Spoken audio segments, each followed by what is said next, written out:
Guys, வெயில் time வந்துடுச்சு. எல்லாரும் என்ன பண்ணுவாங்க, இந்த வெயில் டைம்ல ஜில்லுன்னு ஏதாவது குடிக்கலாம், ஐஸ்கிரீம் சாப்பிடலாம் அப்படின்னு தான் நினைப்பாங்க.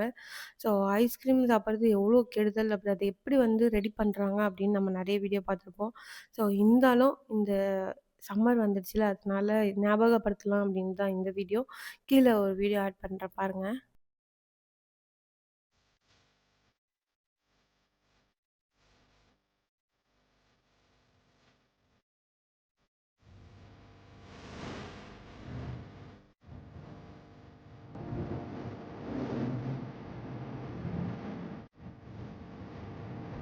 பார்த்தீங்களா, எவ்வளோ கேவலமா அத ரெடி பண்றாங்க அப்படின்னு சொல்லிட்டு. இத போய் நம்ம குழந்தைங்களுக்கு வாங்கி குடுக்கலாமா, வேணாவா அப்படின்ட்டு நீங்களே டிசைட் பண்ணிக்கோங்க.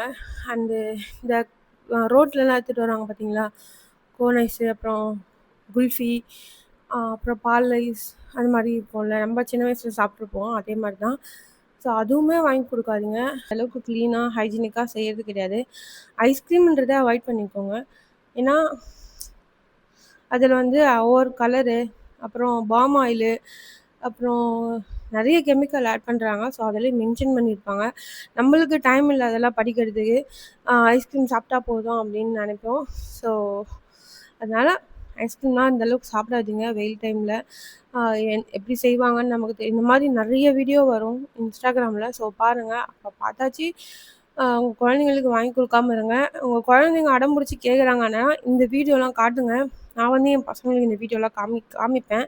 இந்த மாரி ஐஸ்கிரீம் சாப்பிட்டா என்ன ஆகும்? அப்புறம் எப்படி ரெடி பண்றாங்க அத? என் பையன் பார்த்துட்டு, "ச்சீ மம்மி என்ன இப்படி ரெடி பண்றாங்க?" அப்படின்லாம் நெறைய டைம் சொல்லியிருக்கான். ஸோ அதனால அவங்களுக்கு ஐஸ்கிரீம் வாங்கி குடுக்குறதே நாங்க அவாய்ட் பண்ணிட்டோம். அவங்களும் கேட்க மாட்டாங்க. இப்ப ரோட்லலாம் போவோம்ல, அதனால கேட்க மாட்டாங்க.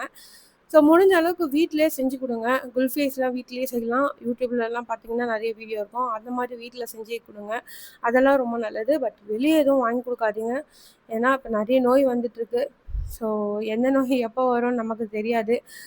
மழையே வந்து இயற்கையா வர வைக்காம செயற்கையா வர வைக்கிறாங்க. அப்ப நோயெல்லாம் எவ்வளோன்னு யோசிச்சு பார்த்துக்கோங்க. ஸோ ப்ளீஸ் வெளிய வாங்கி குடுக்காதீங்க. ஐஸ்கிரீம் வாங்கி குடுக்காதீங்க. கூல் ட்ரிங்க்ஸு, அப்புறம் இந்த மாரி ஜூஸ் ஐட்டம்ஸ் எதுவும் வாங்கி தராதீங்க. வீட்லயே போட்டு குடுங்க. அதுதான் ரொம்ப நல்லது. அதுதான் ரொம்ப ஹெல்த்தியும் கூட. So okay.